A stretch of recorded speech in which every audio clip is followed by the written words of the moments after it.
dengan semangat. Selamat Paskah. Selamat Paskah. Coba tos kiri kanan, selamat Paskah. Selamat Paskah. Kita bersyukur hari ini Yesus bangkit bagi kita untuk memberikan kita hidup. Amin. Jumat yang lalu Pak Gembala sudah menyampaikan kenapa Yesus mati. Yesus mati untuk membebaskan kita dari dosa. Yesus mati untuk menebus dosa-dosa kita, supaya saya dan Bapak Ibu semua mendapatkan hidup yang kekal. Inilah pengorbanan Tuhan yang sungguh besar dalam hidup kita. Dia memberikan nyawanya, mati di kayu salib untuk saya dan Bapak Ibu semua. Amin.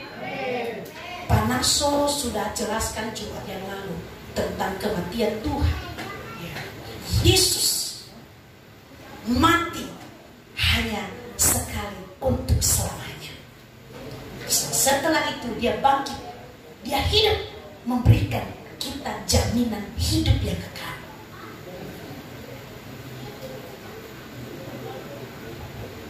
Pada pagi hari ini kita akan belajar kebenaran firman Tuhan tentang kebangkitan Tuhan Yesus. Ya, Tuhan Yesus bangkit bagi saya dan Bapak Ibu semuanya. Kenapa Tuhan Yesus bangkit? Ya, untuk memberikan kita hidup. Mari kita baca dulu dalam Roma 5. Roma 5 pasal 1 ayat 1 sampai ayatnya yang ke-11.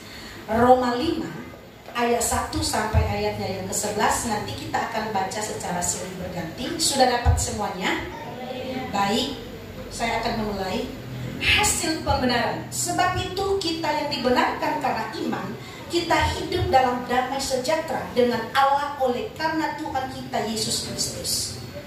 Oleh Dia kita juga beroleh jalan masuk oleh iman kepada kasih karunia ini. Di dalam kasih karunia ini kita berdiri dan kita bermegah dalam pengharapan akan menerima kemuliaan Allah. Dan bukan hanya itu saja, kita malah bermegah juga dalam kesengsaraan kita.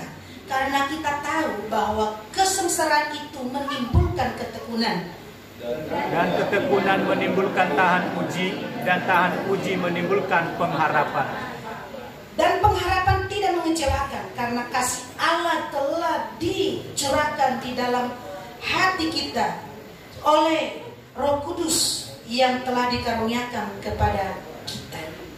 Karena waktu kita masih lemah, Kristus telah mati untuk kita orang-orang durhaka pada waktu yang ditentukan oleh Allah. Sebab tidak mudah seorang mau mati untuk orang yang benar, tetapi mungkin untuk orang yang baik ada orang yang berani mati.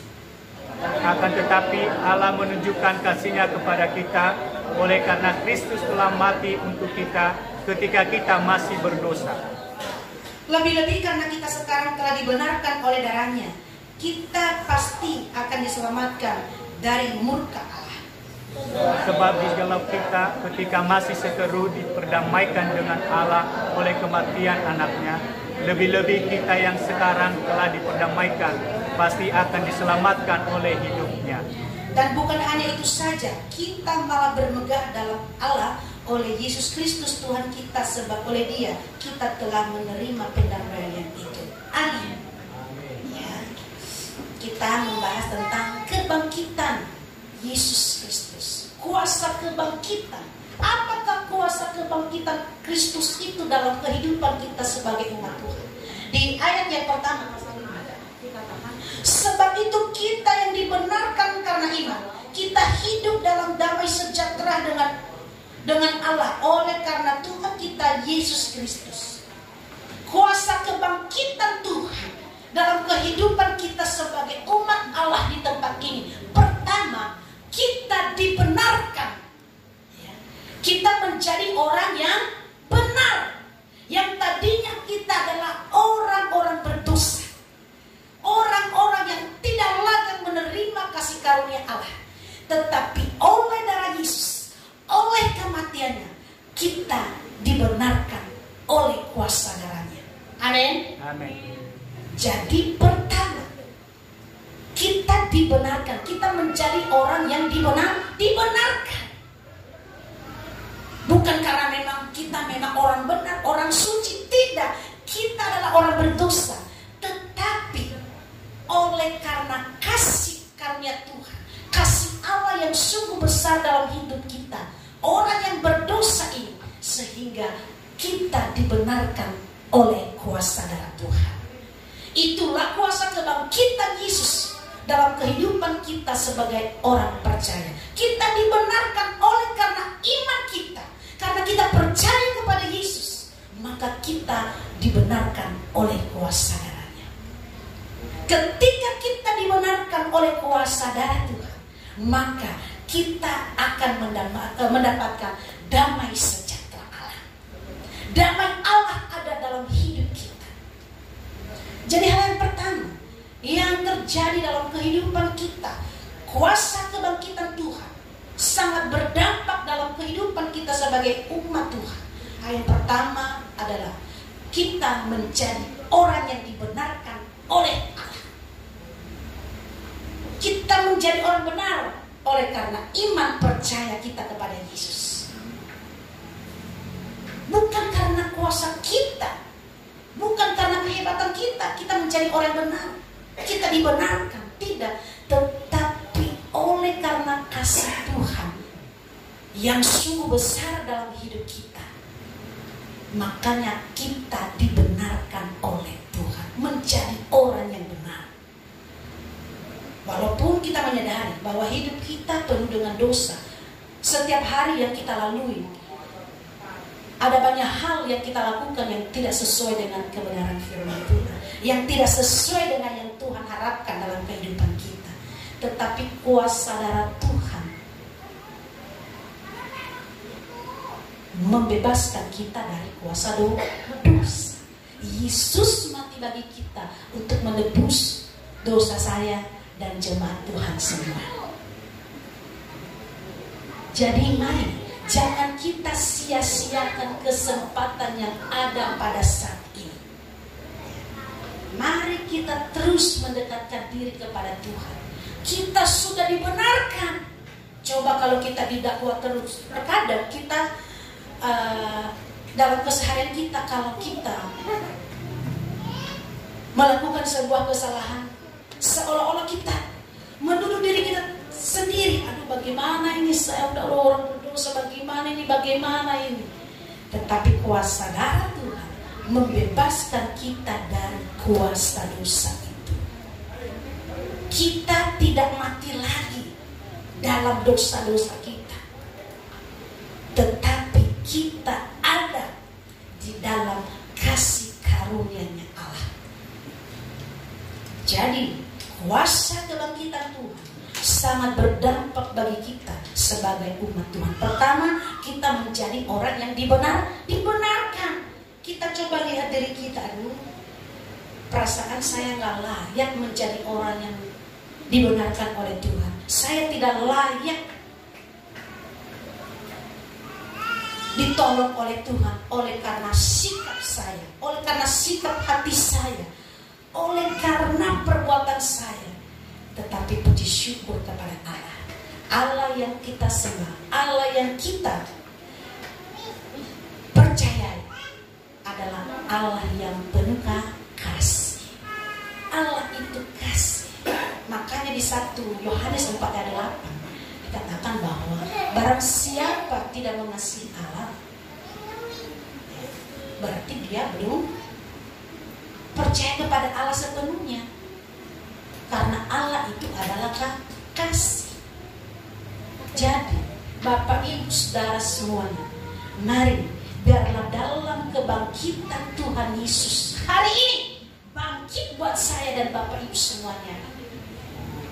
Mari kita katakan, saya sudah menjadi orang yang dibenarkan oleh kuasa darah Tuhan.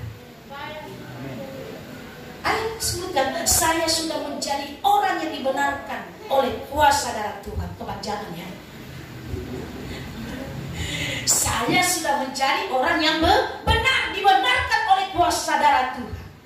Ketika kita sudah dibenarkan oleh kuasa darah Tuhan, kita kita adalah orang-orang yang beriman kepada Yesus. Bahkan kita mendapatkan damai sejahtera. Jadi kita bersyukur. Kita sudah menjadi orang yang dibenarkan. Ayat tos kiri kanan. Kita sudah menjadi orang dibenarkan. Kita sudah menjadi orang dibenarkan, ya. Jadi jangan menyalahkan keadaan terus. Saya orang berdosa, saya orang berdosa. Dosa sudah ditebus oleh Tuhan. Supaya kita tidak hidup lagi dalam dosa ini, kita harus terus katakan dalam diri kita, saya sudah dibenarkan oleh Tuhan. Saya sudah dibenarkan oleh Tuhan. Amen. Ketika kita mengatakan itu dalam diri kita, tentunya kita tidak akan berulang lagi untuk melakukan dosa yang sama. Kita tidak akan kembali lagi. Kita tidak akan kembali lagi ke dosa yang sama. Tetapi kita akan berkata, saya sudah menjadi orang dibenarkan oleh Tuhan. Ketika kita mau melakukan sebuah kesalahan, pasti roh Tuhan mengingatkan kita, jangan sayang gitu ya. Itu kamu sudah menjadi orang benar. Iya kayak? Iya. Hal yang kedua, kuasa kebangkitan Tuhan sangat berdampak dalam kehidupan kita sebagai umat. Dari ayat yang kedua sampai ayatnya yang kelima adalah Dia memberikan pengharapan bagi kita. Dia memberikan pengharapan bagi kita. Ya. Coba kita baca dulu dari 1 Petrus. Kita tolong bacakan 1 Petrus 1 ayat 3. 1 Petrus 1 ayat 3.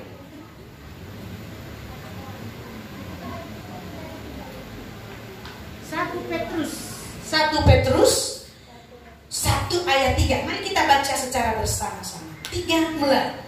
Terpujilah Allah dan Bapa Tuhan kita Yesus Kristus, yang karena rahmat-Nya yang besar telah melahirkan kita kembali oleh kebangkitan Yesus Kristus dari antara orang mati kepada suatu hidup yang penuh pengharapan. Nah, ternyata ketika Yesus bangkit, kuasa kebangkitan Tuhan Yesus sangat berdampak dalam kehidupan kita. Yesus memberi pengharapan bagi kita. Harapan apa yang disampaikan di sini? Terpujilah Allah dan Tuhan kita Yesus Kristus. Kita bersyukur. Terpujilah Allah dan Bapa kita Yesus Kristus, yang karena rahmat-Nya, yang karena kasih-Nya yang besar melahirkan kita kembali oleh kebangkitan Yesus Kristus dari antara orang mati kepada suatu hidup yang penuh pengharapan. Tentunya ketika Yesus bangkit bagi kita, Dia memberikan pengharapan yang baru bagi kita. Apa yang harus kita lakukan? Tentunya hidup kita harus diperbaharui dari hari ke hari. Kita mengalami kelahiran kembali, kita harus dilahirkan kembali. Kita harus bertobat dari setiap perbuatan kita yang tidak Tuhan sukai. Dia akan memberikan pengharapan-pengharapan yang baik bagi kita. Pengharapan-pengharapan baru, bukan pengharapan palsu. Kalau sekarang kan itu kita di PHP terus. Tenang ya, nanti saya kasih permen. Permen apa? Permen kaki. Adanya kopi kok.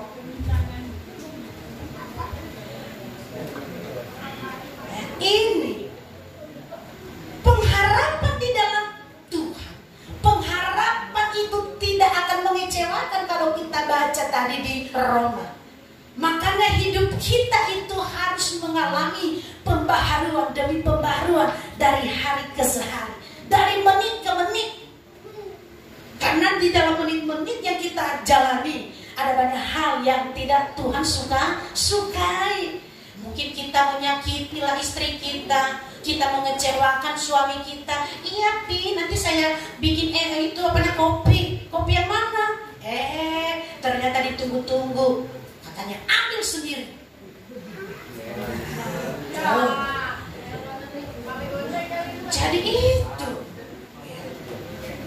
Jadi hidup kita ini harus terperbaharui dari hari ke hari, dari menit ke menit, dari jam ke jam. Ya. Jangan hanya sekali seminggu bertobatnya, tetapi dari hari ke hari, dari apa yang kita lakukan setiap saat itu, kita harus diperbaharui. Inilah yang Tuhan mau dalam kehidupan kita. Kita harus lahir kembali. Jangan lagi lahir dari rahim ibu kita, memang tidak memungkinkan. Tetapi sikap kita yang harus diperbaharui. Tindakan kita, kata-kata kita yang harus diperbaharui dari hari ke hari. Kalau kita sering menyakiti, jangan sakiti lagi. Kalau ngerocos terus, jangan direm. Maksudnya jangan lakukan itu lagi, harus direm. Ya. Jangan direm, bahaya. Jadi kita harus rem. Kita harus rem itu. Jadi kita harus ya, hidup kita harus diperbaharui. Kenapa? Ketika kita melewati itu, di ayat 5 kan, ayat 5, di ayat 3. Dan bukan hanya itu saja, kita malah ya, ketika kita bisa melewati itu, hidup kita diperbaharui dari hari ke hari, maka kita akan bermegah di dalam Kristus. Di ayat yang ke-3. Dan bukan hanya itu saja, kita malah bermegah dalam kesengsaraan kita, karena kita tahu bahwa kesengsaraan itu menimbulkan ketekunan, dan ketekunan menimbulkan tahan uji, dan tahan uji menimbulkan pengharapan, dan pengharapan tidak mengecewakan, karena kasih Allah telah tercurahkan di dalam hati kita oleh Roh Kudus yang telah dikaruniakan kepada kita. Jadi setiap penderitaan, setiap pergumulan yang kita hadapi, pasti kita bisa lewati. Kita bermegah di dalamnya, kita bersuka di dalamnya. Kenapa? Karena kita tahu harapan kita di dalam Kristus tidak akan dikecewakan. Harapan kita itu pasti. Tuhan Yesus tidak PHP-in kita. Biarkan yang lain PHP-in kita, tetapi Yesus tidak pernah PHP-in kita. Amin. Amin. Itulah kuasa Tuhan itu. Itulah kuasa kebangkitan Allah dalam hidup kita sebagai anak-anak Tuhan di tempat ini. Dia memberikan pengharapan-pengharapan baru bagi kita. Dia memberikan jaminan bagi kita. Makanya hidup kita itu, kita harus apa? Kita harus diperbaharui dari hari ke hari. Katakan tadi di sini, bukan hanya itu saja, kita bermegah dalam kesengsaraan. Kita bisa menanggung setiap kesengsaraan, setiap pergumulan kita, karena kita tahu Tuhan tidak akan memberikan penderitaan yang melebihi kekuatan kita. Tuhan tahu kapasitas kita. Makanya Tuhan tidak akan pernah memberikan pencobaan yang melebihi dengan kekuatan kita. Ya. Kita bermegah dalam kesengsaraan kita. Kita mampu melewatinya. Kita mengatakan kita akan tahan uji. Kita akan bertekun di dalamnya.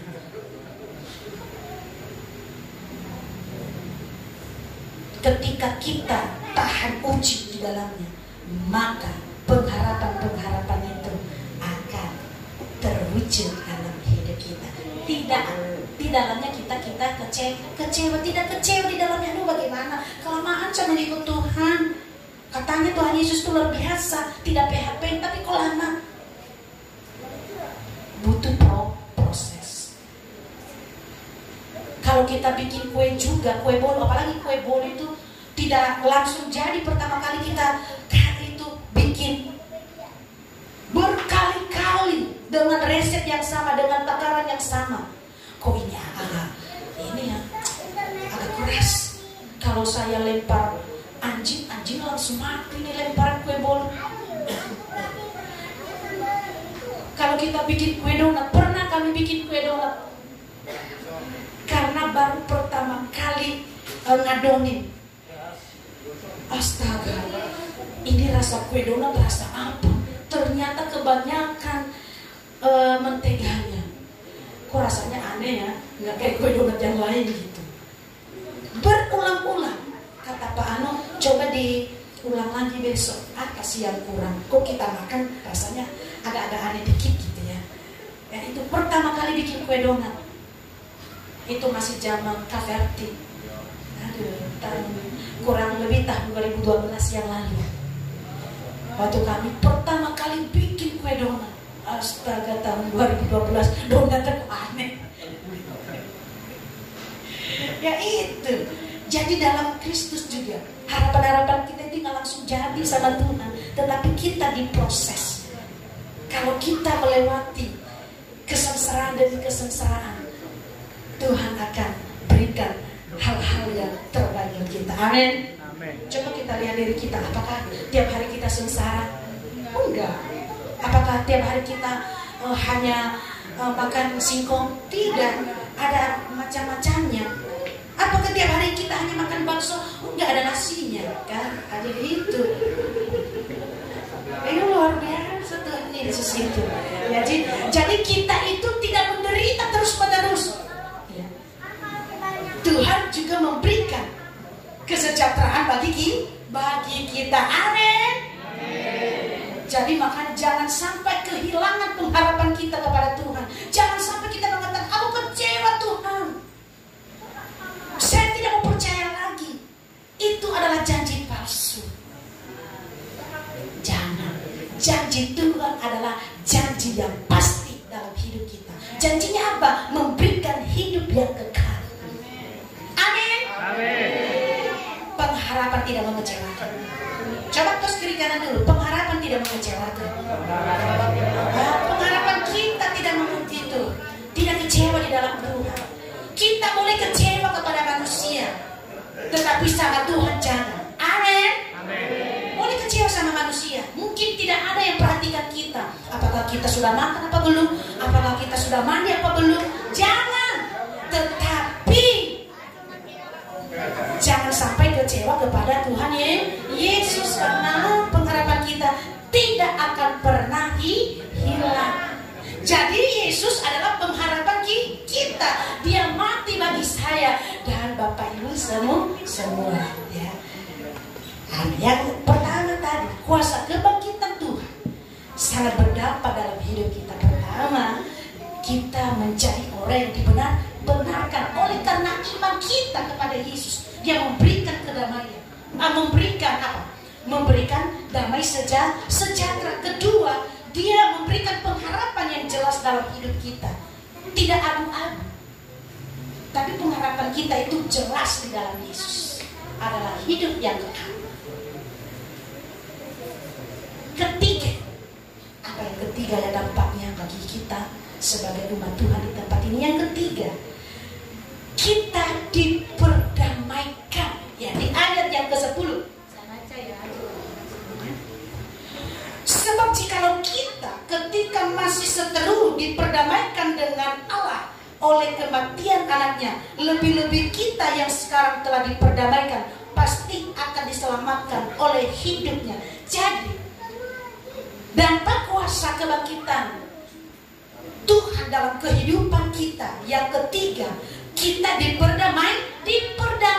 Yang sebelumnya kita adalah seteru Allah. Yang awalnya kita ini adalah lawannya Tuhan. Kenapa? Karena kita melawan Tuhan. Ketika Adam dan Hawa jatuh ke dalam dosa, hubungan manusia itu terpisah. Terpisah dari kasih Allah. Tetapi oleh karena kasih Tuhan, Dia mengambil rupa manusia, datang ke dunia ini menjadi jalan damai bagi kita. Karena Tuhan tidak mau kita menjadi musuhnya Tuhan. Masa sih ciptaan saya menjadi musuh saya? Contohnya apa? Kita yang sudah punya anak. Masa kita sudah punya anak kita menjadi musuhnya? Menjadi musuh anak kita? Nggak mungkin dong. Nggak ada orang tua yang mau anaknya jadi musuh. Allah bagi kita. Kita seterunya Allah, kita musuhnya Tuhan karena kita orang berdosa. Tetapi kuasa darah Tuhan yang tercurah di atas kayu salib, kita diperdamaikan sehingga kita menjadi anaknya.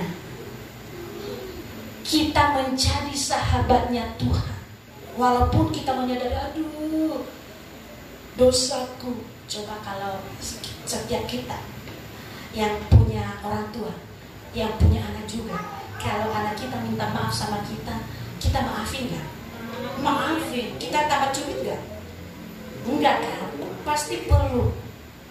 Nah, kasih Tuhan juga dalam kehidupan kita seperti itu. Ketika darahnya tercurah atas kita, kita bukan musuhnya Allah lagi. Kita sudah damai, kita menjadi anaknya. Dia memeluk kita. Dia perhatikan apa yang kita kerjakan. Dia perhatikan apa yang harus kita lakukan. Jadi dia memeluk kita. Saya percaya bahwa setiap kita gak ada yang musuhan seterusnya kepada orang tuanya. Yang tidak mau menganggap orang tuanya bukan orang tua saya lagi. Lah, beda amat. Emang kamu bisa ada kalau gak ada orang tuamu? Emang kamu ada secara tiba-tiba? Tidak. Kita tidak ada secara tiba-tiba. Karena ada orang tua kita yang sudah diberkati oleh Tuhan, makanya kita ada saat ini. Amen. Makanya jangan sampai kita bermusuhan dengan orang tua kita.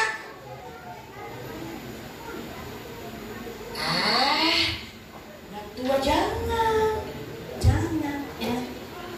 Jangan sampai kita bermusuhan dengan orang tua kita. Ketika kita bermusuhan dengan orang tua kita tidak tahu apa yang terjadi dalam hidup kita. Hati orang tua kita pasti menangis. Ya ampun, begitu amat ya anakku. 9 bulan, apalagi mama yang 9 bulan aku bawa-bawa. Dari baru mulai ada setelurnya, udah itu udah bertumbuh. Saya sudah bawa semua makanan tidak enak. Kok pinggang saya sebelah kiri agak gimana gitu ya. Tapi jangan sampai kualat sama orang tua. Misalnya ibu-ibu udah merasakan bagaimana pertama kali hamil.